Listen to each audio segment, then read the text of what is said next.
à tous, on se retrouve aujourd'hui pour De l'autre côté du tableau et aujourd'hui on se retrouve avec Rémi Saïset et Ghislain Nouvel. Messieurs, qui êtes-vous ? Alors moi, Ghislain, évidemment, tu viens de le dire. Ghislain Nouvel. Moi, donc, je suis aujourd'hui enseignant contractuel à l'ISTIC.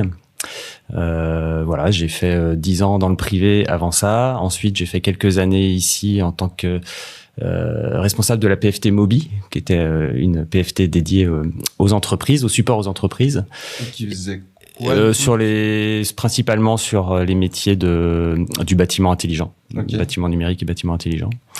Et puis voilà, depuis 2022, je suis donc à mi-temps sur l'enseignement, aussi toujours en domotique et dans une autre partie de mon activité, dans le développement d'applications pédagogiques interactives en réalité virtuelle et en réalité augmentée, dans le cadre du projet AIR. Voilà, le projet R, augmenter les interactions à Rennes. C'est cela. Et... Donc moi c'est Rémi Saïssé, donc je suis enseignant au département Jeux2I à Rennes et j'enseigne l'automatisme, la supervision et je suis le responsable pédagogique de la ligne usine-école qu'on a au département, mais je suis sûr qu'on va en reparler après. Eh ben, tu peux déjà nous en parler maintenant, la ligne usine-école ? La ligne usine-école en fait c'est une ligne de production industrielle. L'idée c'est de faire travailler les étudiants en fait sur du matériel industriel à échelle 1.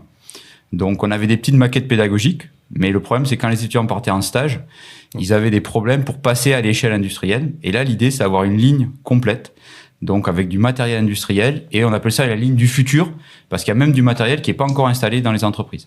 Comme par exemple ? Donc, par exemple, on va avoir de la vision 3D, on va avoir de l'IO-Link, on va avoir des automates plus performants, Okay. on va avoir des standards de communication différents, donc OPC-UA, Modbus, etc. Et l'idée, c'est que les étudiants soient vraiment opérationnels dès qu'ils vont sortir en fait de l'IUT. Ok. Donc vous connaissez le principe un petit peu de l'émission et on va tirer des sujets au hasard tout au long de l'émission. On va en faire à peu près 4 et je vous laisse commencer. Je commence ? Allez, à tout le monde.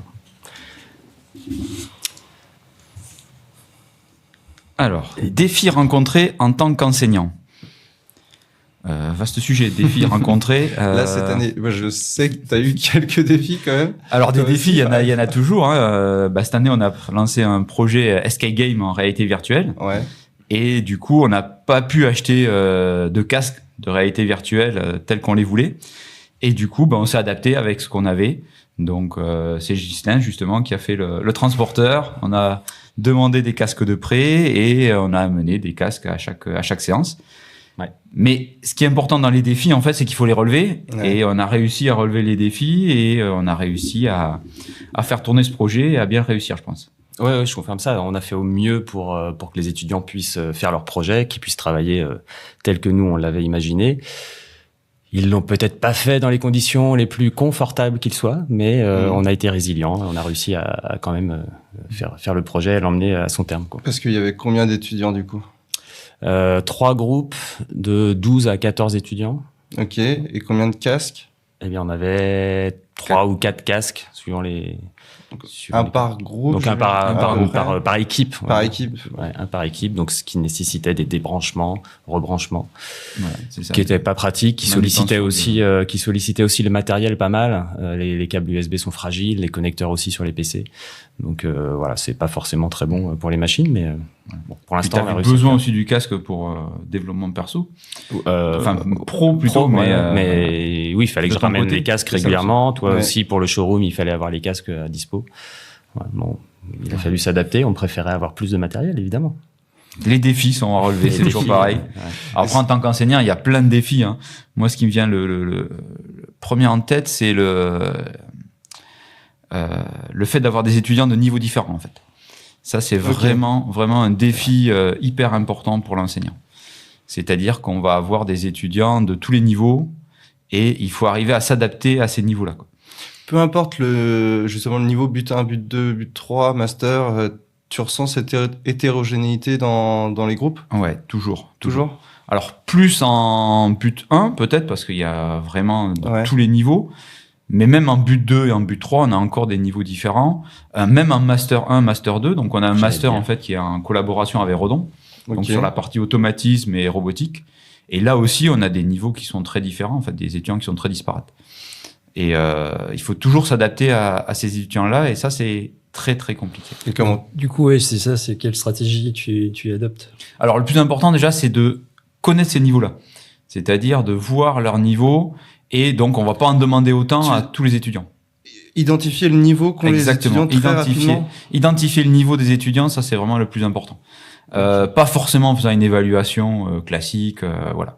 Mais ça va être en posant des questions, en les sollicitant, et on voit rapidement quand même les réponses qu'ils peuvent apporter. En TP, on va voir le type de solution qu'ils vont apporter aussi, ce qui permet de voir justement leur niveau en fait. Et après, c'est là où il faut s'adapter, et en fonction des étudiants, on va pas demander pareil à tous les étudiants. Le but, c'est de faire progresser tout le monde. On sait qu'on n'amènera pas tout le monde au même endroit, mais il faut arriver à faire progresser tout le monde. Et ça, je trouve que c'est vraiment un défi. Et je pense que c'est un défi de plus en plus important. C'est-à-dire que je trouve qu'on a des étudiants de niveau de plus en plus disparates. Oui, parce que du coup, t'as pas un seul cours au sein du même cours, en vérité, du coup. C'est dépendant du niveau, donc t'enseignes pas les mêmes... C'est-à-dire que dans un cours, il va y avoir différents niveaux dans le cours, dans le sens où les étudiants vont prendre ce qu'ils peuvent prendre, en fait. Ok. Mais moi, je pars du principe qu'il faut en donner le plus possible pour qu'il y en ait pour tout le monde. Donc, les bons vont prendre peut-être, je sais pas moi, 80% du cours, ils vont retenir. Et puis, les autres, je vais insister sur les 30 ou 40% qui sont vraiment indispensables à retenir. Voilà. Et l'objectif, c'est que tout le monde ait au moins retenu ces 40%. Quoi. Mais je sais que personne ne retiendra 100% du cours. Ça, c'est impossible. Ça, c'est... Sauf toi. Ça arrive jamais, voilà. Et encore. Et encore. Tu ressens aussi ça? Alors oui, la différence de niveau, même en Master 1, Master 2, parce que j'en suis quelques-uns, elle existe, évidemment. Donc, effectivement, dans les TP, moi, souvent dans les TP, j'organise le TP pour qu'à la fin, il y ait des questions un peu subsidiaires qui permettent aux étudiants les plus forts d'aller un peu plus loin. Mais je sais que cette question-là, en dernier, les 3/4 le feront pas, c'est pas très grave. Mais au moins, ça donne un petit peu plus à ceux qui avancent plus vite. Et il y en a qui vont vraiment pas vite. Alors après, la question sur ce point-là, c'est est-ce qu'on leur demande entre eux aussi de s'entraider? Est-ce qu'on demande aux plus forts d'être présents pour aider ceux qui vont moins vite? Ça donne un petit peu de comment dire, d'émulation, de soutien, voilà. Et puis je sais pas, ça crée un truc. C'est même ça aide les plus forts, ça leur développe des nouvelles compétences en pédagogie. Voilà. Tu vois. Mais est-ce qu'on peut, est-ce qu'on doit leur demander, est-ce qu'on peut, enfin c'est des questions qui se posent. Des fois, ça se fait assez naturellement. Ils le font naturellement. Ils le font naturellement. Les plus forts vont aider les plus faibles, mais il faut pas non plus que ça soit le plus fort qui fasse à la place du plus faible, parce qu'en fait c'est l'échec qui est formateur, c'est-à-dire en se confrontant au problème et en cherchant. En galérant, c'est là qu'ils vont progresser en fait. Et je pense aussi que c'est comme ça que les plus forts restent les plus forts. En enseignant ce qu'ils apprennent, ils retiennent encore mieux aussi. Et ils se permet de construire voilà. un petit peu ce qu'ils viennent d'apprendre. C'est ça. Ceux qui se conçoivent clairement, ceux qui se conçoivent bien s'énoncent clairement en fait. Tu la concevais bien cette phrase?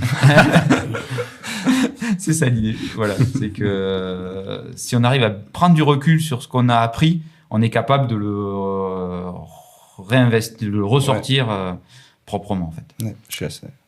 Expliquer quelque chose, c'est du niveau de compréhension, et c'est comme ça qu'on peut observer quelqu'un a bien compris quelque chose, qu'il est en mesure de l'expliquer. Ouais. Exactement. En termes de défis, autrement, auquel je pense moi, c'est plus comment faire pour intéresser systématiquement les étudiants à son cours, à son TP. Voilà.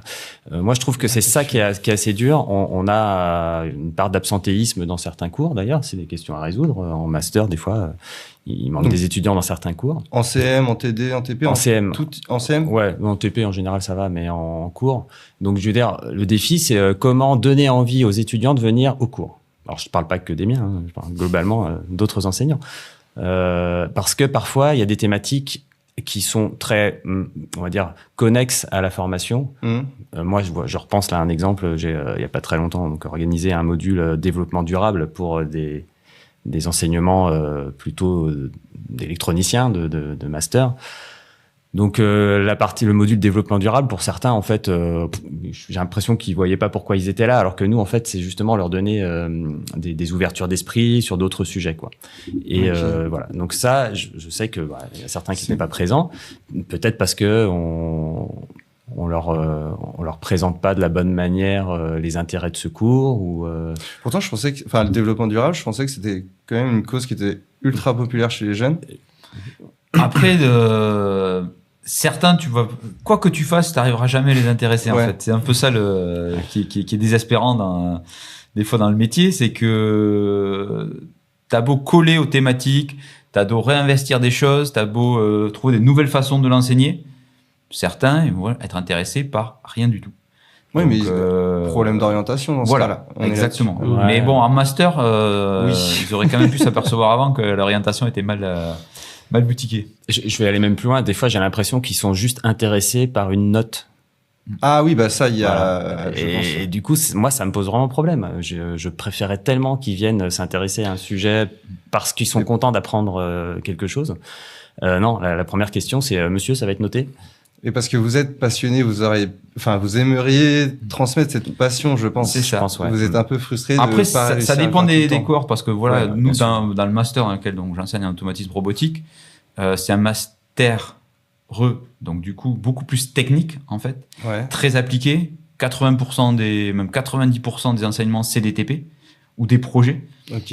Et là, on voit vraiment un vrai investissement des étudiants. Ils sont vraiment contents de venir. Ils sont hyper intéressés par les projets. Là, on a fait, donc, c'était la dernière semaine des Master 2. On a fait un projet sur la ligne d'usine école où ils devaient mettre en place, en fait, toute la partie un peu informatique de la ligne. Ouais.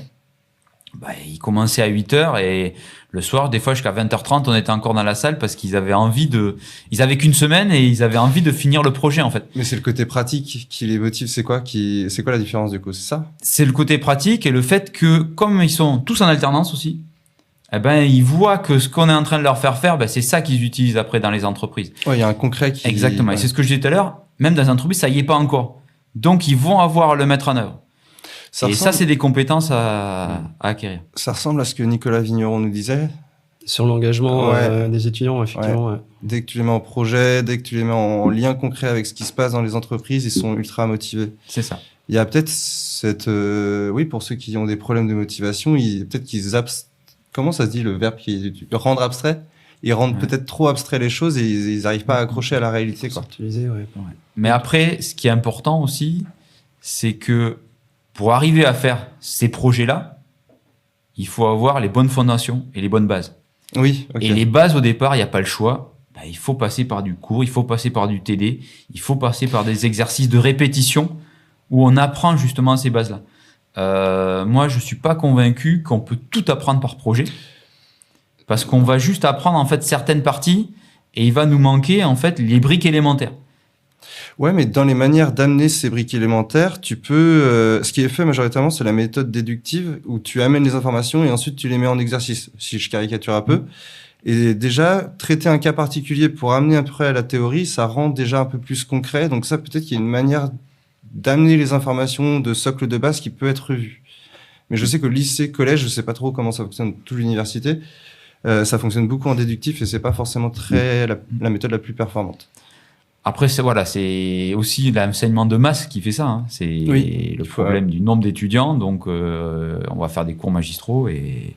Ouais. Et en termes de défis, comme le disait Ghislain, on a aussi des sujets assez innovants, enfin nouveaux, comme le développement durable, qui, en phase de transition, je pense que c'est pas forcément quelque chose qui est familier pour c'est en cours, quoi. Oui.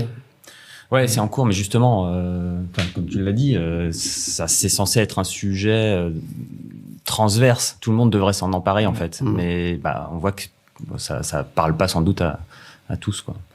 Moi, j'ai fait intervenir aussi des personnes extérieures, des architectes dans le développement durable, des bureaux d'études thermiques. Donc en plus, des professionnels des métiers pour qu'ils viennent parler de tout ça, quoi. Donc c'est encore plus décevant de se dire, je fais l'effort de recruter, d'aller chercher des personnes qui sont intéressées pour transmettre leur savoir sur ces sujets. Et ils le savaient, du coup, tu avais communiqué en amont du cours. Mais après, je suis certain qu'il y en avait qui étaient intéressés. Ah mais bien sûr, mais alors ça, attention, hein, je ne fais pas dire ce que C'est j'ai ça. pas dit. Je ne veux pas Il faut- généraliser. Je veux dire que l'un des défis, c'est d'arriver à rassembler un peu plus, quoi. C'est ça. En fait, on est toujours déçu par le fait qu'on n'arrive pas à 100% C'est ça. de retour. En fait, on Ouais. se dit, mais C'est qu'on avec a mis- l'investissement qu'on a mis, Ouais. tout le monde devrait. Mais en fait, c'est impossible. C'est impossible. L'année dernière, on avait fait le projet avec les lunettes de réalité augmentée, Tu m'as fait les penser à ça. HoloLens. Donc, c'est des lunettes qui permettent de voir des choses en plus dans la réalité. Et donc, ils démarraient une machine industrielle avec ces lunettes-là, au lieu de suivre un tuto papier, quoi. Donc, 95% des étudiants, ils étaient enchantés, c'était des premières années, ils étaient ravis. Certains n'avaient jamais vu de... Et puis, on en a eu un qui a mis sur le retour, par rapport à du papier, c'est pas mieux. Voilà. Il a mis un casque à 4G5. Ouais, c'est ça. Comparé à un PDF papier, je vois Voilà. pas la plus-value. C'est ça, voilà. Donc, quoi qu'on fasse, il y aura toujours des bougons qui seront pas contents. Mais je pense que la plupart, quand même, sentent bien et ils ressentent aussi l'investissement des enseignants. Ouais. Ça, c'est quelque chose qu'il faut bien avoir conscience. Il faut pas se dire que les étudiants, ils viennent, ils voient le cours, ils repartent. Ils savent quels sont les enseignants qui passent du temps à préparer les cours, qui passent du temps pour eux. Et ça, après, c'est hyper important, en fait. Je suis pas trop sûr de ça. En fait, pas tous les étudiants. J'ai montré du coup l'émission à mes petits frères et petites sœurs et ils m'ont dit qu'ils avaient pas conscience de ça. C'est vrai. Ouais, ils m'ont dit qu'ils avaient pas conscience de l'investissement qu'il y avait derrière et que pour eux, les enseignants, ils faisaient leur cours et puis voilà quoi. Ils faisaient leur boulot, quoi. Ouais, ils faisaient leur boulot. Exactement.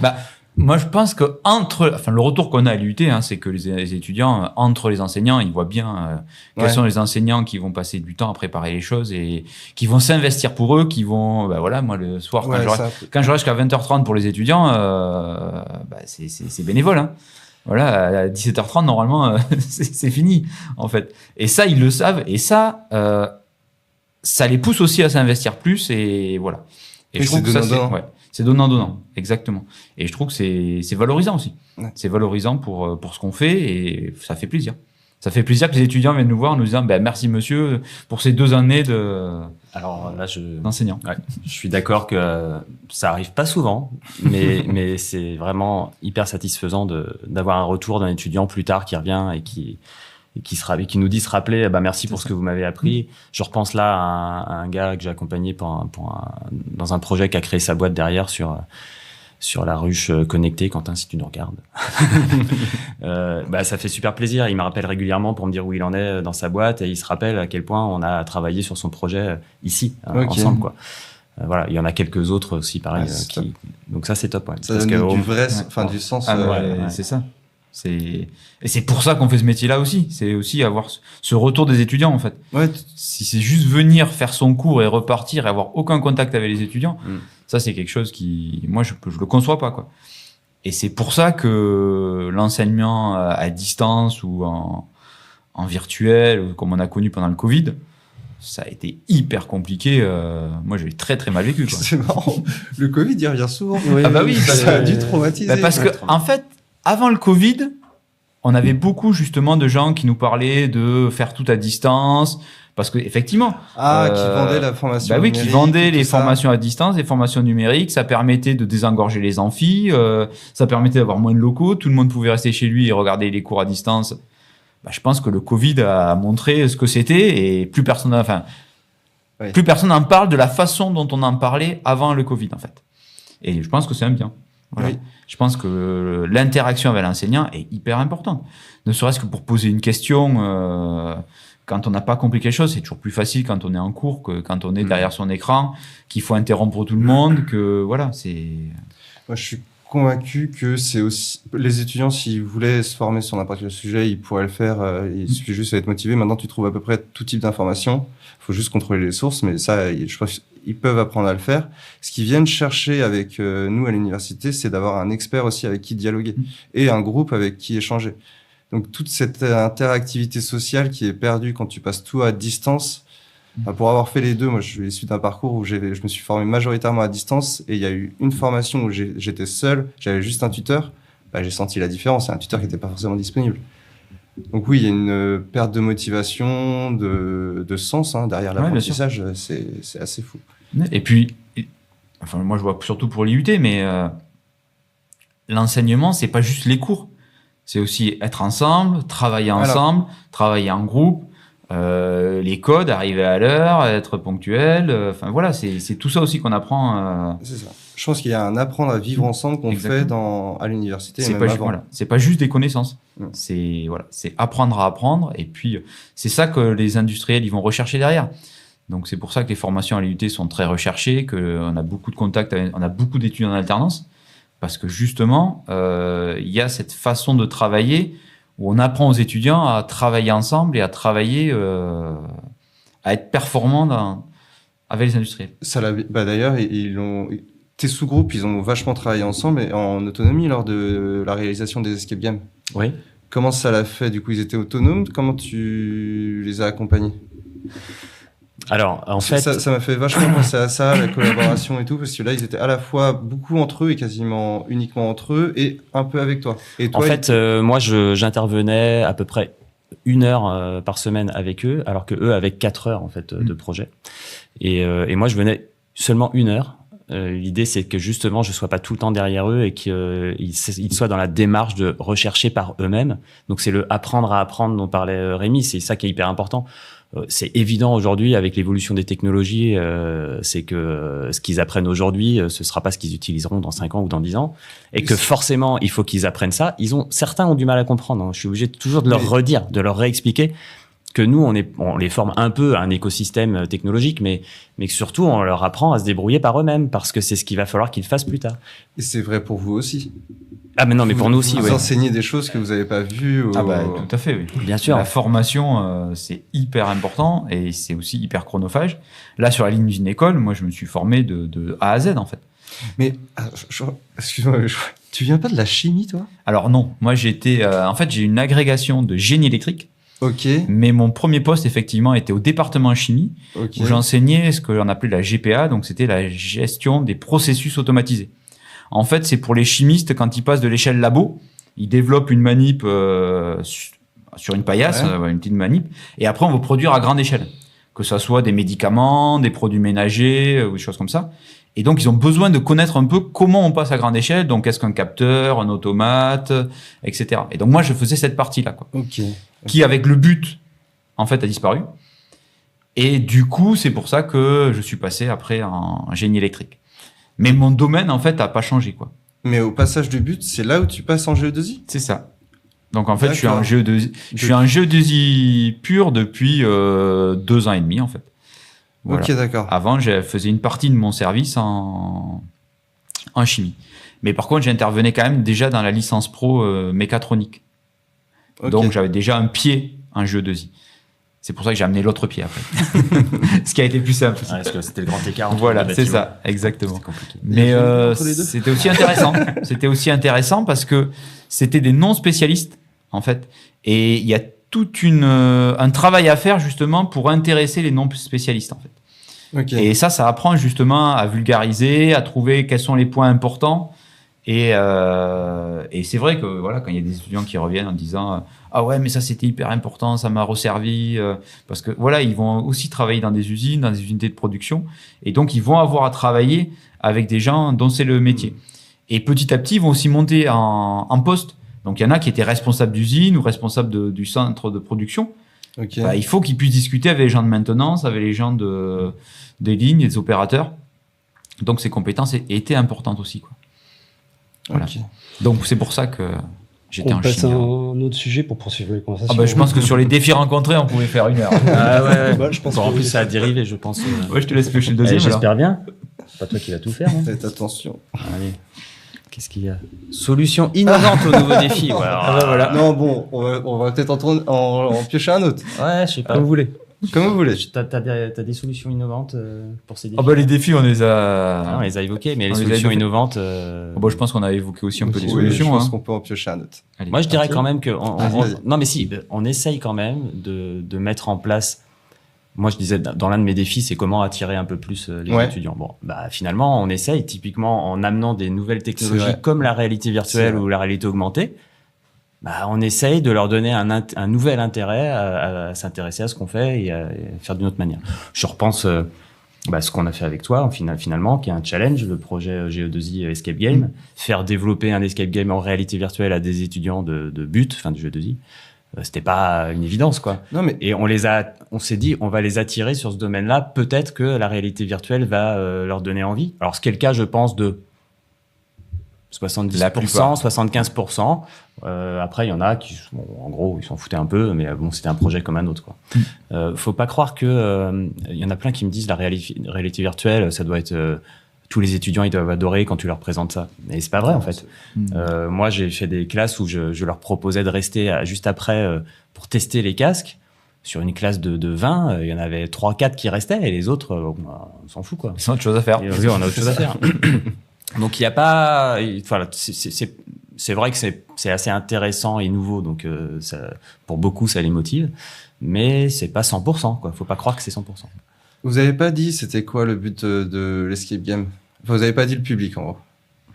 Et Alors c'était des buts 3, ouais. donc GE2I, et l'objectif, comme on l'a dit un peu Ghislain, c'était de travailler l'auto-formation, le travail de groupe, c'est-à-dire on voulait pas en faire des. Alors ils ont développé sur Unity, logiciel pour développer les jeux en VR.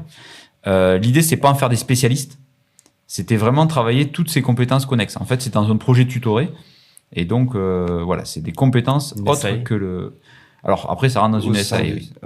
À destination, du coup, de but 3 qui font ça pour les buts 1. La thématique, voilà, c'est c'était les notions de GE2I de première année. Donc, il fallait que dans l'escape game, il y ait des notions de première année de GE2I à mettre en œuvre pour les énigmes.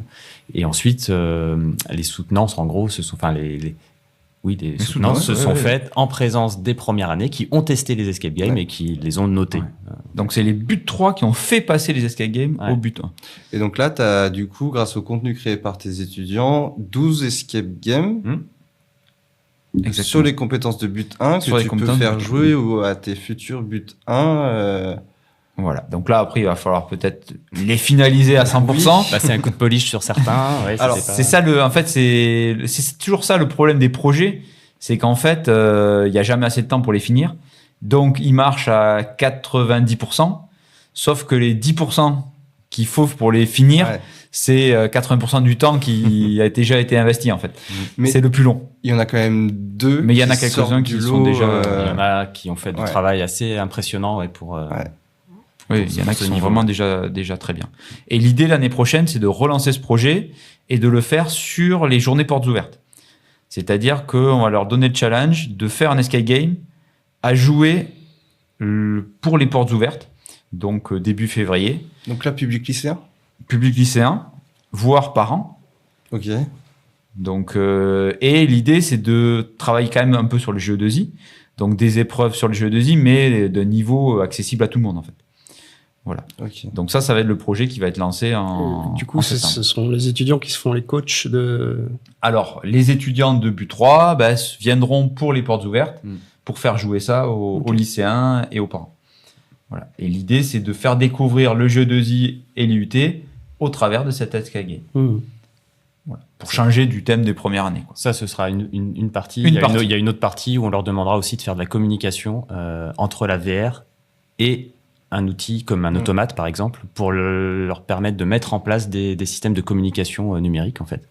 Et voilà, c'est encore une fois leur donner une sorte de compétence. C'est ça. C'est pas la techno en soi, mais c'est voilà, vous allez apprendre à communiquer avec de l'IoT, quoi. Parce qu'en fait, dans l'industrie, de plus en plus, on développe ce qu'on appelle les jumeaux numériques. C'est-à-dire que quand on fabrique une machine industrielle, et encore plus depuis le Covid, c'est-à-dire que pendant le Covid, il y avait eu un problème d'approvisionnement de pièces, notamment. Donc, les projets ont pris énormément de retard. Donc, les parties mécaniques n'étaient pas développées. Par contre, le programme automate, il était développé, mais on ne pouvait pas le tester. Et l'idée du jumeau numérique, c'est de créer une image de la machine, de programmer les mouvements et de faire bouger la machine avec l'automate. Ce qui permet de tester, déjà débugger 80% du programme automate, même si on n'a pas la vraie machine. Et donc gagner du temps après pour les mises en service. Alors, automate, je ne sais pas si c'est clair pour tout le monde. Alors, un automate, grosso modo, c'est un ordinateur qui pilote un système industriel. Okay. Voilà, qui pilote une machine industrielle. C'est un ordinateur qui va être beaucoup plus performant et beaucoup plus solide, voilà, robuste pour le milieu industriel. Et avec des entrées-sorties qui permettent de commander des les actionneurs. Action, réaction, tout ça, c'est Voilà, programmé c'est dans ça. l'automate. Exactement. Vous avez d'autres jumeaux numériques? Ah, t'as les Ouais, c'est parti. Je vais en ressortir un parce que celui-là, on a dit qu'on le faisait pas. Les activités pédagogiques préférées. Ah, vos préférés. Oula. Alors, je te laisse réfléchir. Ouais, vas-y. Moi, l'activité pédagogique préférée, c'est les projets, clairement. Ouais, du coup, on a vu. Et plus on monte en niveau, donc en Master 1 ou Master 2, plus c'est intéressant. C'est-à-dire que là, donc j'ai fait la semaine dernière donc un projet avec les Master 2 sur une semaine, et ils arrivent à un niveau où, en compétences et en connaissances, ils sont quasiment plus forts que toi sur plein de sujets. Et donc, c'est presque une collaboration, en fait. Ouais. C'est-à-dire que le projet, il devient collaboratif entre l'enseignant et l'étudiant. Et ça j'adore. Ça, vraiment, et c'est là où, voilà, justement, comme c'est collaboratif, on reste plus longtemps, on se prend au jeu, tout le monde se prend au jeu, et on arrive à des résultats très, très, très performants. Ok. Mais même sur les projets de deuxième année, on voit qu'ils accrochent de suite. Dès qu'on leur donne un projet un peu complet, avec de la programmation de l'automate, une supervision, une partie jumeau numérique, quand il y a tout à faire, ils sont obligés de se répartir les rôles. Ça, vraiment, ils accrochent. Et toi, on est là pour justement coacher, en fait, plus coacher que apprendre des compétences, parce que c'est eux qui vont aller les chercher. Et ça, c'est vraiment, je trouve que c'est l'activité pédagogique la plus intéressante. Et toi, tu changes complètement de posture, tu l'as dit, tu deviens Exactement. plus un coach. C'est ça, okay. Exactement. Et c'est ça qui est aussi très intéressant. Voilà, du coup, c'est d'autres compétences en tant qu'enseignant, du coup. Oui, c'est ça, c'est l'accompagnement. C'est-à-dire, il faut pas arriver en leur donnant directement la solution. Parce tu que les aiguilles, tu la connais? C'est ça. Non, alors toujours, déjà, toujours, on la connaît pas toujours. Et l'idée, c'est justement de leur faire découvrir, leur donner des pistes pour qu'ils arrivent à la trouver. Voilà. Ok. Et ça, c'est vraiment très intéressant. Mais ça demande aussi beaucoup de travail en amont. C'est-à-dire, il faut préparer le projet pour être sûr que ça va être faisable aussi. Dans certains cas. Voilà, parce que faut pas non plus leur donner un projet et au bout de 2 heures, ils ont trouvé que c'était infaisable. Donc, ça va poser problème. Mais tu leur fais, même si toi tu sais que ça va être faisable, tu leur fais faire une étude de faisabilité ou quelque chose Oui, c'est-à-dire que après, je leur donne pas je sais que moi, j'ai testé le projet à 40%, disons. C'est-à-dire que j'ai les grandes lignes, je sais à peu près, j'ai testé les grands blocs. Voilà, je sais que ça va. Je sais que si je leur donne le projet, ils vont avoir de quoi travailler pendant une semaine ou 15 jours ou 70 heures. Voilà. Et je sais qu'ils vont arriver à faire quelque chose. Ça, c'est important parce que si on donne un truc qu'on n'a jamais testé, qu'on n'a jamais débugué, ça peut poser problème. Ne serait-ce que, je sais pas, une version logicielle qui est pas à jour ou une communication qui se fait pas parce que il y a un problème sur je sais pas quoi. Et il faut 3 jours pour le résoudre. C'est pas possible, quoi. S'ils ont une semaine, il faut arrêter. Voilà, que le boulot, qu'il y ait des choses qui aient été testées, quoi. Et donc, ça demande du travail en amont, quoi.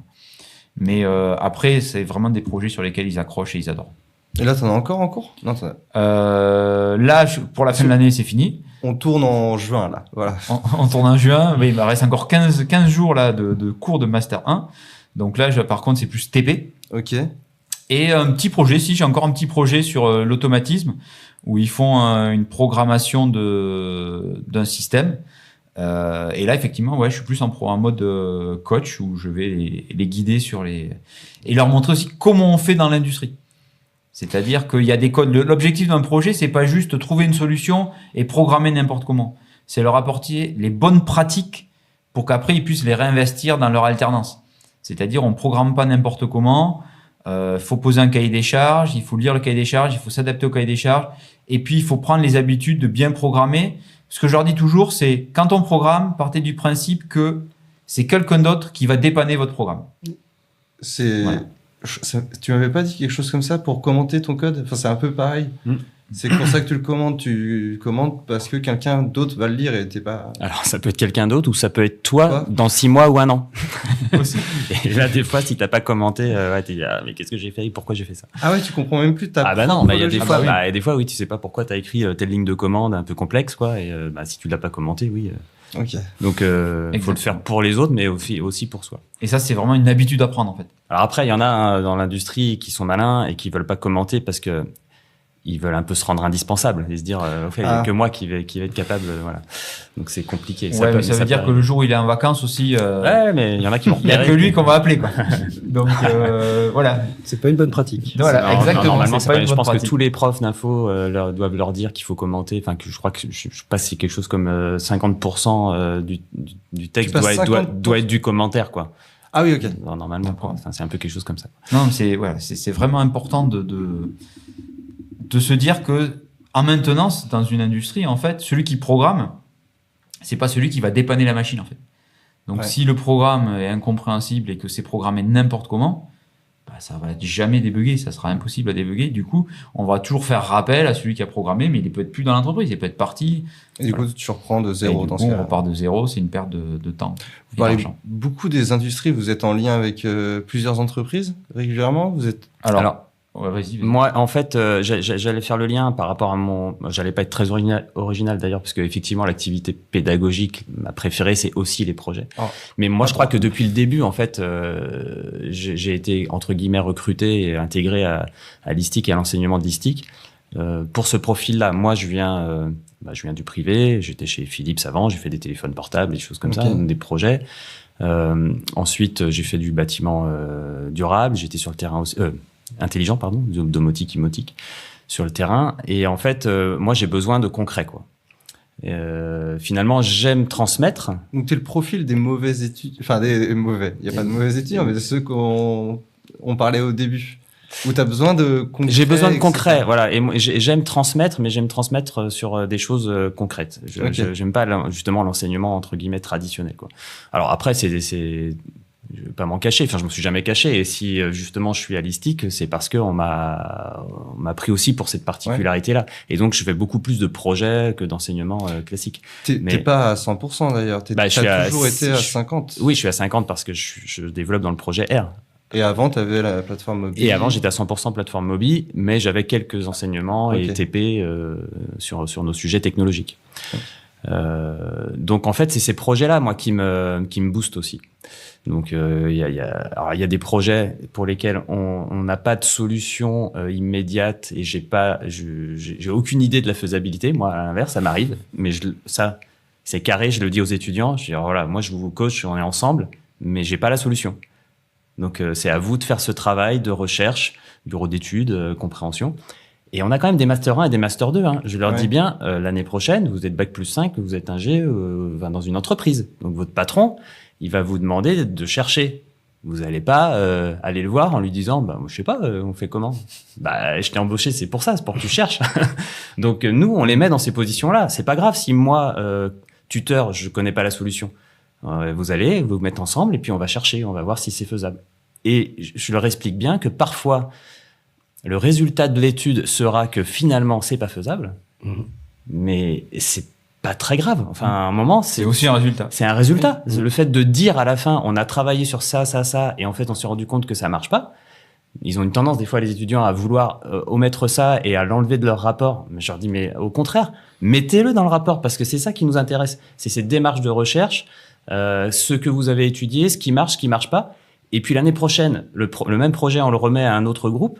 Il va regarder votre rapport et il va voir que vous avez utilisé telle solution. Donc, ça sert à rien de les réexplorer puisque celles-ci, on a vu qu'elles n'étaient pas faisables.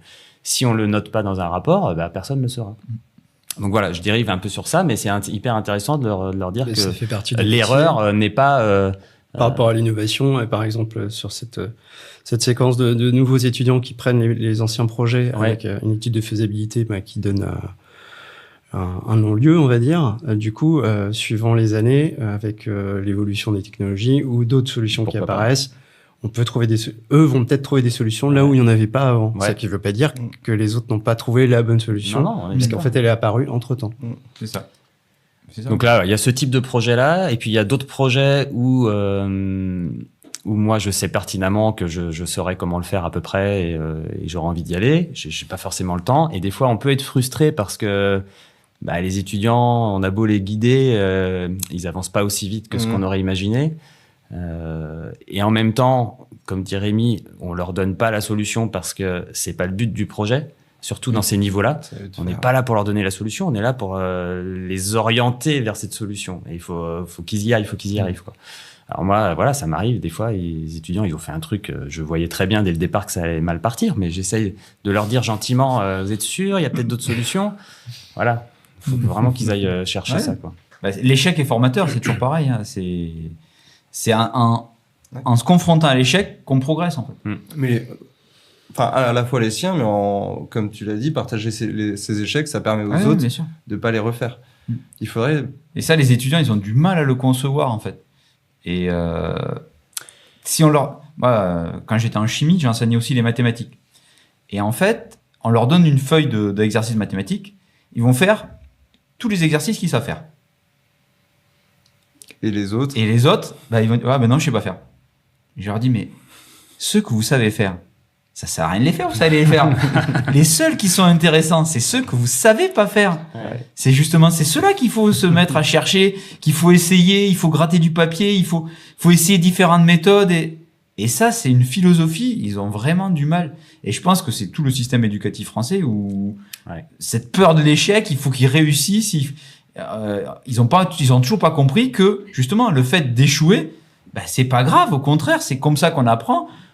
Le prof va aider peut-être, et puis la fois d'après, ça sera pas un échec parce que voilà, on aura compris comment on fait. Ouais, mais ça vient de plus jeune, ça vient du système éducatif, école, etc. Persuadé. Et je pense pas que ce soit quelque chose que les enseignants puissent régler. À mon avis, ça vient des dynamiques de groupe. À mon avis, ça vient de là, ça vient pas de l'enseignant, si on fait des toutes petites classes. Voilà. Le terme d'échec me dérange en fait en général parce que je me mets tout à fait à la place des étudiants en termes de terminologie.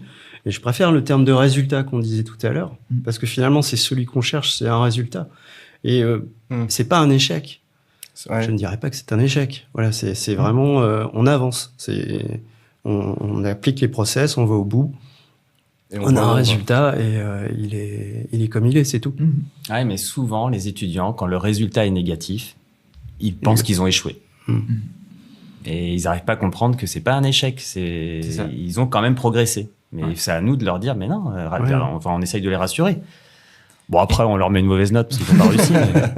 Mais après, et c'est là où le fait en Master 1, Master 2, ils commencent à mûrir un peu plus et ils commencent à se rendre mieux compte de ce qu'ils ont appris. Parce que ça aussi, c'est un gros problème. C'est tout le problème du portfolio, en fait. Allez en parler, peut-être. Non, mais ça m'y a fait penser. Mais le portfolio, c'est ça, en fait. C'est le fait de faire réfléchir l'étudiant sur ce qu'il a appris. Et ça, c'est hyper compliqué parce que l'étudiant ne sait pas ce qu'il a appris, en fait. Lui, il voit juste les connaissances universitaires, en fait. Et puis, la note qu'il a eue, j'ai eu 4, bon, j'ai rien compris, voilà. Mais il pense qu'il a pas rien compris parce qu'il a eu 4. Il a pas eu 4 parce qu'il a rien compris. Enfin, oui, s'il a eu 12, mais il s'en est bien même sorti. S'il a eu 4, qu'il y a des choses qu'il n'a pas assimilées, il a assimilé d'autres choses. Et il n'est pas capable, voilà. Ce qui est important, c'est de savoir ce qu'on a appris. Même si on fait un projet, les résultats sont pas probants, ça va pas marcher, ben on a appris plein de choses. Voilà. On a appris à travailler en groupe, on a appris à rédiger un projet, on a appris à chercher, voilà. Et ça, ils ont du mal, en fait, à se rendre compte qu'ils progressent dans ce domaine-là. Et peut-être que, voilà, on le met pas assez en avant. Et c'est vrai que le portfolio, voilà, c'est une des pistes pour améliorer ça, mais c'est pareil, le portfolio, ils ont du mal à s'en saisir et vraiment à travailler là-dessus parce que ils vont le rédiger les 15 derniers jours avant de rendre le... Mais c'est pas ça, en fait. C'est tout un travail pendant l'année sur, justement, voilà, qu'est-ce que j'ai appris, comment je l'ai appris. Et puis, c'est ça que il va falloir qu'ils valorisent quand ils vont chercher un travail. Ouais. C'est-à-dire, quand ils vont faire un entretien d'embauche, ben, c'est là qu'ils vont devoir être capables de dire, ben, moi, cette compétence-là, voilà comment je l'ai acquise, comment j'ai pu, je m'en suis imprégné et c'est à cause de cet échec-là ou ce mauvais résultat-là, ce projet qui a pas marché, que maintenant je sais que je ferai différemment. Et ça, c'est aussi un travail, c'est aussi des compétences à acquérir et il faut y travailler dessus, mais c'est... Et comment ils sont formés à la démarche portfolio pour le moment? Oh, j'ai parlé. En fait, il y a des enseignements en première année, en deuxième année, mais c'est toujours pareil. Le problème, c'est que les enseignants sont pas forcément les plus aptes à enseigner cette démarche-là réflexive. Et donc, il faudrait peut-être des gens qui sont mieux formés à ça pour intervenir et former ça. C'est pour ça que à l'IUT, il y a Zwina, voilà, qui est là aussi pour aider justement sur cette démarche portfolio en fait. Et c'est sa vision à elle qui aide. Et c'est pas forcément l'enseignant qui a pas le temps et elle a développé pas mal de choses, notamment en génie mécanique sur le portfolio. Et je pense que c'est ça qu'il faut développer en fait. Des gens extérieurs qui viennent apporter des compétences. Ouais, et des ateliers en début d'année pour que la démarche soit bien prise et que ça soit mené au long terme. Exactement. Ouais. Leur apprendre à faire ça. Mais c'est peut-être avant même, peut-être au lycée ou au collège qu'il faut déjà leur apprendre à savoir ce qu'ils ont appris, ce qu'ils ont retenu, ce qu'ils savent faire maintenant et qu'ils savaient pas faire avant en fait. Ouais. Et ce que je leur dis tout le temps, c'est un peu comme une personne qu'on voit tous les jours. Une personne qu'on voit tous les jours, nous on se voit tous les jours en fait, et on se rend pas compte qu'on change. D'un point de vue physique, je parle. Sauf si on voit tous les jours. Beaucoup. Ouais, mais même on s'en rend pas forcément compte. Vrai. En fait, on se rend pas compte. Par contre, quelqu'un qu'on va voir une fois par an, et là on va voir le changement physique. Et ben là c'est pareil, les compétences qu'ils vont acquérir, ils vont pas les voir. C'est pour ça qu'ils les voient pas, parce qu'en fait elles montent tout petit tous les jours. Et alors que s'ils faisaient un truc tous les ans, ben là oui, ils verraient qu'ils ont progressé sur tel ou tel sujet. Donc c'est ça aussi qui est compliqué pour se rendre compte de leur progression, c'est qu'ils s'en rendent pas compte parce que c'est quelque chose qui progresse petit à petit en fait, comme le vieillissement. Si je comprends bien, l'appui qu'apporte Zwina par exemple, c'est de permettre ça, de cette conscience pour l'étudiant. Exactement, petit à petit, en appui de l'enseignant. Ouais. Elle a une vision qui est plus globale, elle s'est beaucoup formée là-dessus, et du coup, elle va faire travailler l'étudiant là-dessus. Et je trouve que c'est vraiment, vraiment intéressant, en fait, de se rendre compte que voilà, c'est tellement, voilà, c'est progressif, en fait, l'évolution, et c'est compliqué de s'en rendre compte, en fait. Est-ce qu'il y a quand même... C'est progressif, mais est-ce qu'il n'y a pas des petits, quand même des petits paliers ou je sais pas, des petits sauts? Ça dépend des gens. Des prises de conscience de trucs ou des... Ça dépend des gens, ça dépend des étudiants. Quand on parle, par exemple, savoir gérer un projet. On revient. Voilà, non, mais c'est pas parce qu'on a fait un projet qu'on sait gérer un projet, qu'on l'ait réussi ou qu'on l'ait raté, en fait. C'est vraiment si on en fait 50 ou 100. Voilà, là on va avoir une vision globale, on va savoir qu'est-ce qui marche pas. C'est pareil qu'animer des réunions. Animer des réunions, c'est parce qu'on en fait une tous les mois qu'on sait animer une réunion. Si on en fait une par jour, là on va commencer à mieux maîtriser, quoi. Donc voilà, c'est l'entraînement du quotidien qui fait ça aussi, quoi. Et oui, il y a peut-être des paliers des fois si on fait une formation sur comment on anime une réunion. Voilà, on va voir. Faut-il encore le réinvestir, le réappliquer et le réutiliser, quoi. Ça fait penser à la courbe de l'oubli où ça fait des petits pics à chaque moment de formation et t'oublies après. C'est ça. Il faut répéter. C'est ce que je leur dis. Souvent aux étudiants, en fait, ils ont un apprentissage en dents de scie. C'est-à-dire qu'ils apprennent pendant le TD, ils oublient. Alors ce que je leur dis, moi je veux bien que ce soit en dents de scie. Mais ce qui serait bien, c'est d'avoir quelque chose qui progresse quand même vers le haut et qui reste pas horizontal, quoi. Donc un truc un peu comme ça. Voilà, c'est ça, exactement. C'est ça qui est important. Petit sujet ? Ouais. Petit sujet. Ah bah allez. Tire au hasard. On n'a pas joué notre joker encore. Expérience inspirante avec les élèves. Un truc vraiment qui vous a marqué, on en a beaucoup parlé des étudiants depuis le début, mais un truc qui est vraiment inspirant, quoi. Je sais pas si c'est... je pense à part c'est vrai que les projets, c'est quelque chose qui marche bien, mais je sais pas de... Ouais, je pensais à ce projet, c'est des expériences. Alors, c'est toujours des projets, mais là, on en avait un l'année dernière, et cette année aussi d'ailleurs, sur la réalisation d'un exosquelette de la main pour une personne handicapée. Donc la personne, on la connaît, elle est à Carpap, et du coup, on s'est dit, on va essayer de travailler avec des étudiants sur des projets pour voir ce qu'on peut mettre est-ce qu'on peut innover, est-ce qu'on peut inventer des systèmes un peu en do-it-yourself qui permettraient justement d'aider la personne à pouvoir commander sa main et pouvoir agripper des objets à minima, prendre un verre, par Du exemple. coup, elle a sa main, mais c'est une perte de force. Oui, J'ai enfin, du mal à- bon, c'est suite à un accident, voilà, tétraplégie, et Ok. du coup, il a quand même retrouvé un peu l'usage du bras, à minima. Ok. Donc là, il y a une sorte d'exosquelette passif qui permettrait de faire bouger le bras. Par contre, pour agripper un objet, il nous faut quelque chose, quoi. Voilà, D'accord. donc on a fait travailler des étudiants là-dessus, avec il y a un peu Camille du Fab Lab qui a participé, et puis Sylvain Pernon du Project Lab aussi, Ouais. qui lui est beaucoup plus calé en mécanique, on va dire. Et voilà, donc c'était un projet, ça, je trouve très inspirant, parce qu'il y a aussi un lien avec une personne, il y a quelque chose d'humain, social derrière. Ouais. Il y a voilà, bon, il y a des étudiants qui sont allés aussi à Lorient pour un hackathon, pour développer un peu le projet sur 2 jours, un peu de manière intensive. Ok.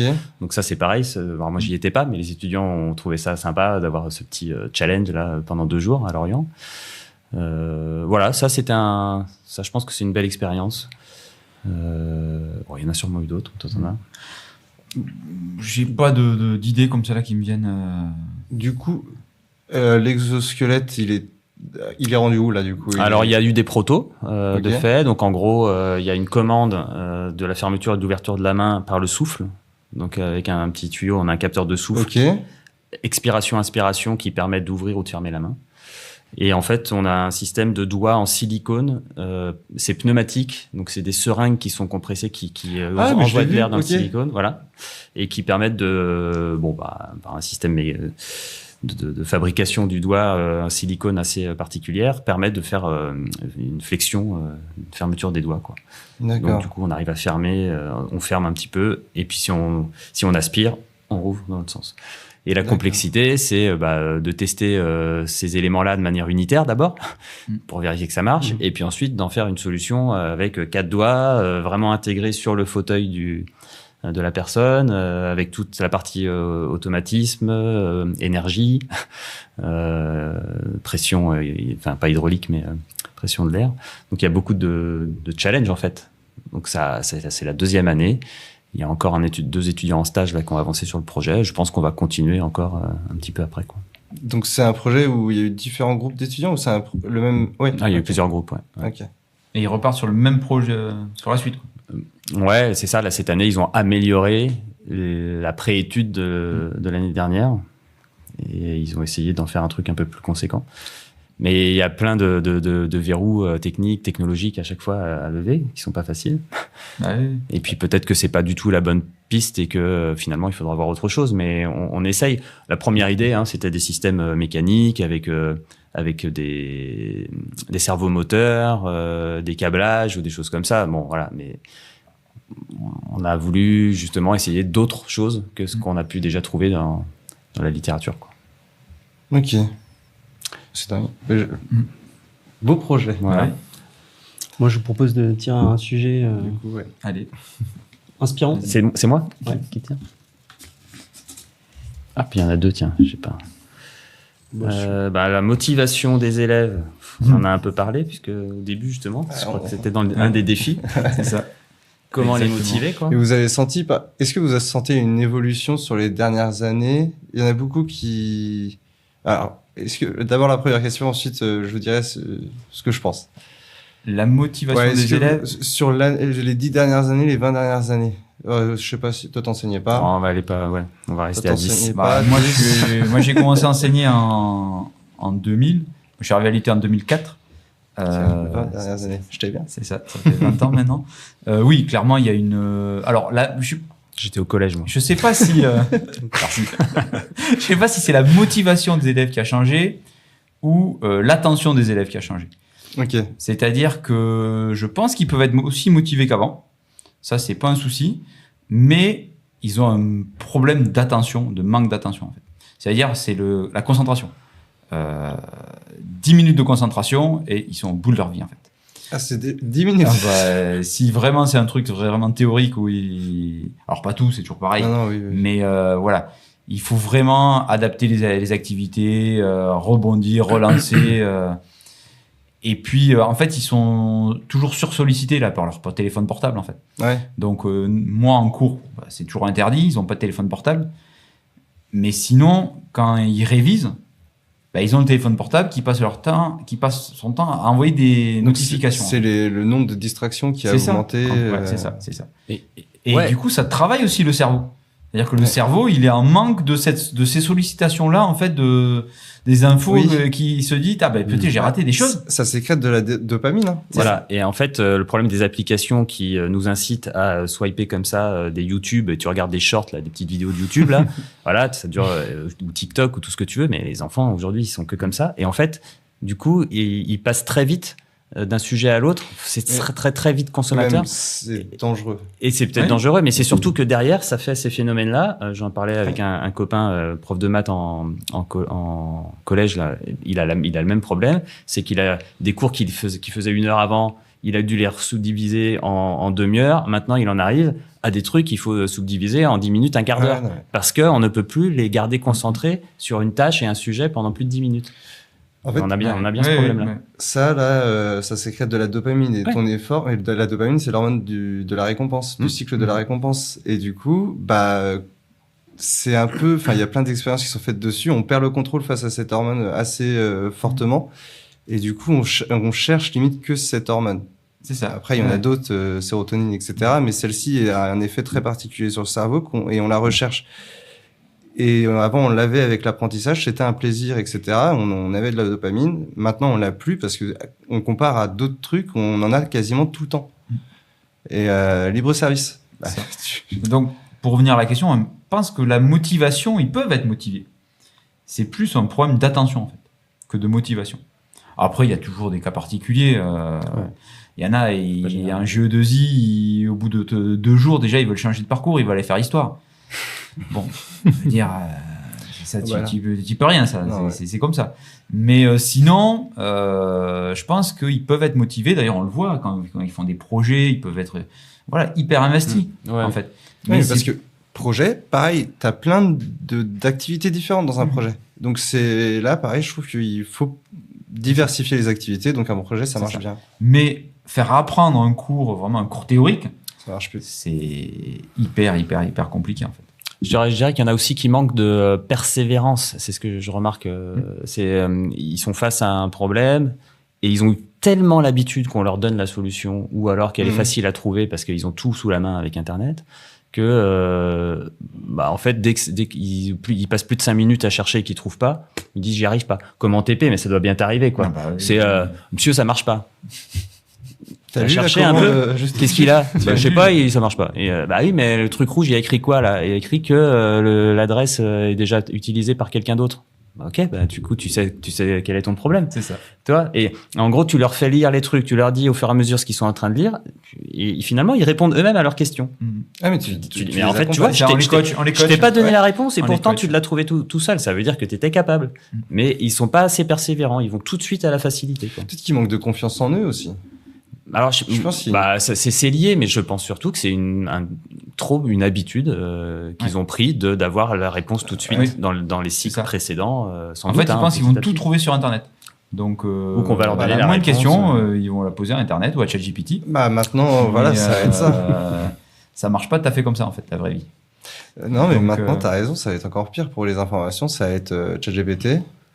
Et on connaît les probabilités de ChatGPT, c'est de mieux en mieux toujours, mais il continue à sortir quelques réponses qui sont pas forcément vraies. Ou en tout cas, il prend un certain langage. Et en fait, nous, on arrive encore à s'en servir parce qu'on a du recul sur ce qu'il nous a donné. Mais le problème va arriver quand plus personne n'aura du recul sur ce qu'il va répondre, en fait. Et qu'on va reprendre nos textos. Ou sauf il l'a dit. Pendant longtemps, moi, j'ai enseigné les mathématiques. Il me dit, la calculatrice m'a donné ça. Oui, mais c'est pas parce que la calculatrice a donné ce résultat que c'est forcément le bon résultat. Ça dépend de ce que tu as tapé. Parce que comme ils mettent jamais de parenthèse, le calcul était pas bon, en fait, c'est tout. Mais comme la calculatrice avait dit, c'était, il y avait aucun doute, c'était forcément le bon résultat. Donc, non, ça c'est... Je pense que c'est des problèmes qui vont se poser de plus en plus, en fait. Et comment vous faites pour la maintenir? Du coup, projet, ça marche bien. Donner du concret, on va rester là-dessus. Il faut changer il faut les solliciter. Il faut toujours les solliciter. Interaction, quoi. C'est ça, interaction. Mais il faut les solliciter un par un. C'est-à-dire qu'en TP, il faut jamais donner une consigne générale. Okay. Parce qu'en fait, il y en a toujours un qui va, mais j'ai pas écouté. il faut bien dire que c'est à eux qu'on parle. C'est voilà, il faut montrer du doigt en fait, parce que sinon ils se sentent pas concernés par l'information qui va arriver en fait. Donc c'est ça, il faut les concerner, il faut vraiment il faut aller les chercher en fait. Et en TD c'est pareil en fait, il faut les interroger personnellement, voire les envoyer au tableau. Moi j'envoie beaucoup au tableau.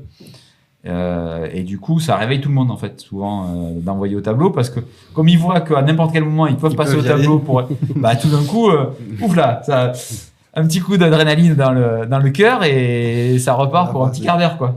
Donc ça c'est important quoi, voilà, les solliciter, il faut toujours les solliciter. Et même en amphi, je les ai envoyés au tableau, pareil, hein, ils aimaient pas, mais les retours que j'avais après, c'était ah ouais on n'aime pas, mais en fait c'est tellement bien en fait, ça nous oblige à travailler, c'est ça. Ben oui, mais derrière il y a des résultats qui suivent et puis ça fait du bien. En fait, il faut leur redonner goût à la satisfaction de réussir ou de faire quelque chose, toi. Oui. C'est ça, mais parce que cette hormone normalement, elle est sécrétée, enfin la dopamine, elle est sécrétée quand on fait ça. Bah ouais. Sauf que là ils l'ont quand ils font rien. C'est ça. Exactement. C'est l'effort qui je pense. Ouais. Ça m'est arrivé de leur dire que tu vois, au final t'as réussi, c'est satisfaisant quand même par toi, t'as réussi par toi-même à faire quelque chose quoi. Et bon ça les là après, pour le projet Master 2 de la semaine dernière, on a fait donc ce qu'on appelle ils font d'abord une pré-étude là sur la matinée et après ils nous font une présentation pour savoir comment ils vont partir. La conclusion c'était on n'aura jamais le temps, on a une semaine, c'est beaucoup trop court, on pourra jamais finir. Si déjà le premier jour vous partez comme ça défaitiste, on n'y arrivera pas, c'est sûr ça va jamais marcher quoi. Tu perds un quart de ton temps. Donc mais oui c'est ça. J'ai dit mais non il faut y aller à fond. Et voilà ils ont sorti un résultat super chouette. Donc t'es un bon coach. Je pense. Ouais c'est ça. Ouais parce que Rémi il voit pas le danger donc en fait ils font s'il y va quoi. Exactement. Ouais moi je pense que tout est faisable. C'est ça. Et ça l'est. C'est ça. C'est parce qu'on sait pas que c'est impossible qu'on l'a fait. C'est qui a dit ça, mais c'est pas de moi. Ouais, c'était pour aller sur la lune. Mais voilà, c'est comme ça. Il faut leur faire, voilà, il faut qu'ils aient confiance en eux et qu'ils y aillent quoi. Donc, et je pense que même les échecs, ça donne confiance en fait. Au moins j'ai essayé. Oui. Il y a des... On prend quelque chose. Ouais, si on leur dit. Si nous, encore une fois, on est là pour leur dire, t'inquiète pas, ok, t'as pas réussi, mais t'as appris, quoi. T'as avancé quand même. C'est à nous de leur dire que... Le nombre de retours, on a, c'était dur, c'était compliqué, mais à la fin, quand ça marche, waouh, on est trop content. Ben oui, c'est ça. À la fin, ça marche. On est trop content. Ah bah ouais, moi, quand j'entends les effets de la première qui teste waouh! Bah là, t'es satisfait, tu dis j'ai créé cette émotion-là à ces gens, quoi. Donc c'est hyper motivant. Ah oui, ils sont contents de réussir les choses. Donc je pense pas que c'est un problème de motivation, c'est vraiment un problème de génération. Moi, je voulais revenir sur la motivation parce que c'est un problème. J'ai pas la réponse, hein, mais le problème que je trouve, c'est qu'aujourd'hui, j'ai le sentiment qu'on arrive à les motiver quand on leur dit qu'il y a une note. Et moi, ça me déçoit quelque part parce que je voudrais les motiver par autre chose que la note. Mais c'est vraiment eux, c'est ça qui va les guider, quoi. Il y a une carotte au bout. C'est si tu travailles bien, que tu montres que t'es dedans, t'auras une bonne note. Ils veulent la note. Alors que moi, ce que je préférais, c'est qu'ils comprennent que le meilleur résultat pour eux, c'est ce qu'ils ont appris eux-mêmes, quoi. C'est vers quoi ils ont progressé, ce qu'ils ont comme compétences. Et ça, en plus, la note devrait être secondaire, quoi. Mais bon, ils vont jamais se souvenir de la note. Alors que des compétences, c'est ancré. Ouais, donc sûr. Ça, ils les auront toujours. Mais après, il faut passer dans l'année supérieure. Il faut, voilà, c'est toujours du court terme un peu des fois. Mais bon, j'ai pas de réponse à ça. Mais il y a multiples. Je pense qu'il y a multiples réponses et multiples angles. Et ça dépend aussi des étudiants. Ça dépend de leur projet. Mais voilà, il y a des solutions. C'est ça qui est intéressant.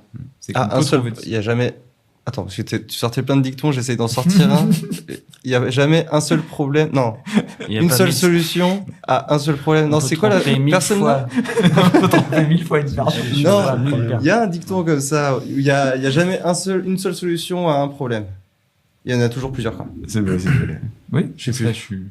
T'es mieux que moi. Je suis convaincu que ça. Je suis convaincu que voilà, il y a plusieurs. Et puis c'est ouais. Et puis, il n'y a pas une solution, c'est-à-dire il y a plus qu'une solution, il faut avoir plusieurs angles d'attaque, en fait. C'est ça qui est important. C'est pas un truc qui va tout d'un coup générer de la motivation. Il faut faire ça, et ça, et ça, et ça, et ça. Et le fait de faire tout ça, là, ça va faire de la motivation et de l'envie de réussir. Toi qui as fait de la chimie, une solution, en chimie, c'est un mélange. Et pour moi, c'est pour ça que j'appelle une solution, c'est vraiment un mélange de trucs. C'est jamais, ça vient pas que d'un seul, Oh, j'arrive plus à parler. C'est ça. Il faut On va arrêter mélanger l'émission. Il faut mélanger des choses. Exactement. Il faut faire un mélange. Sur la fin, du coup, je vous demande une recommandation, s'il vous plaît. Une recommandation pour vos collègues enseignants, vos collègues support, des futurs étudiants, des étudiants. Un conseil ou une recommandation? Un conseil, une recommandation, vous êtes là, enfin, vous êtes libre. Moi, je vais en donner deux. Alors, moi, un conseil pour les enseignants, ce qui est important, en fait, c'est se faire plaisir. Voilà. Ouais. Et le fait de se faire plaisir, les élèves, ils le ressentent et ça se passe toujours beaucoup mieux. Donc déjà, faites-vous plaisir dans ce que vous faites. Trouvez des projets qui vous font plaisir et on pourra toujours mettre de la science derrière et des apprentissages derrière. Et sinon, si je donne un conseil, je fais aussi du tennis de table et il y a les JO qui arrivent cet été et je vous conseille de regarder le tennis de table pour les JO parce qu'on a 2 super Français avec les frères Lebrun et il y a vraiment des bonnes chances de médaille. Voilà. Okay. À noter. Ok, bon, c'est compliqué ça, hein, parce que bon, j'ai le dit tout à l'heure, une des recommandations, c'est aller voir Rémi. Rémi est quelqu'un de très inspirant, très challengeant. Je crois qu'on a fait un projet, voilà, ça m'a plu parce que tu m'as challengé, et donc du coup c'était cool. Et je pense que tu as plein d'idées et que t'as pas assez le temps pour tout faire. Donc voilà, on peut peut-être faire plein de trucs à faire. Voilà. Après, non, moi je fais du tennis padel. Franchement, au niveau dopamine, c'est vachement bien. Je vous conseille d'y aller, c'est vraiment top. Ah, mais au niveau frustration aussi, tu m'en as parlé. Des fois, Non, faut jouer contre des plus faibles. Comme ça, tu gagnes tout le temps. Et pour la confiance en soi, c'est plutôt pas mal. Bon, bah merci à tous les deux pour aujourd'hui. Merci à David. Merci à vous deux aussi, à l'équipe technique. Merci. Et on se retrouve pour le prochain épisode avec Olivier Morali et Ariane Hudson. Merci à tous.